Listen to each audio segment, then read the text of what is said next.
નમસ્કાર દર્શક મિત્રો, હું છું રૂપલ લુણીચિયા. સંપૂર્ણ ન્યૂઝમાં આપનું સ્વાગત છે.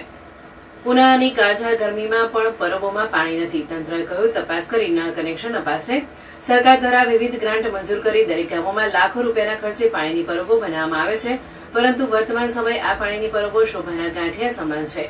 અનેક ગામોમાં પાણીની પરબો તો છે, પણ નળ કનેક્શન વિના પરબોમાં પાણી નથી.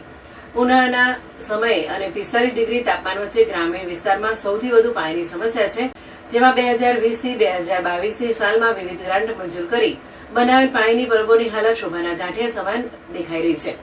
દિયોદર તાલુકાના અનેક ગામોમાં સરકારશ્રી દ્વારા પાણીની પરબો માટે લાખો રૂપિયાની ગ્રાન્ટ મંજૂર કરવામાં આવી હતી અને જે તે કોન્ટ્રાક્ટર દ્વારા ગામડામાં પાણીની પરબો ઉભી કરી દેવાઈ હતી, પરંતુ વર્તમાન સમય સુધી ગ્રામીણ વિસ્તારોમાં લાખો રૂપિયાના ખર્ચે તૈયાર કરવામાં આવેલ કેટલીય પાણીની પરબોમાં હજુ સુધી નળ કનેક્શન મળ્યા નથી, જેને કારણે પાણી વગર પરબો ધૂળ ખાઈ રહી છે.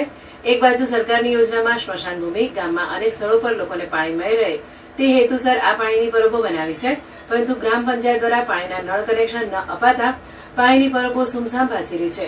શું આ રીતે ગ્રાન્ટનો દુરુપયોગ કરાય છે? શું જવાબદાર તંત્રને શોભાના ગાંઠિયા સમાન પરબો દેખાતી નથી?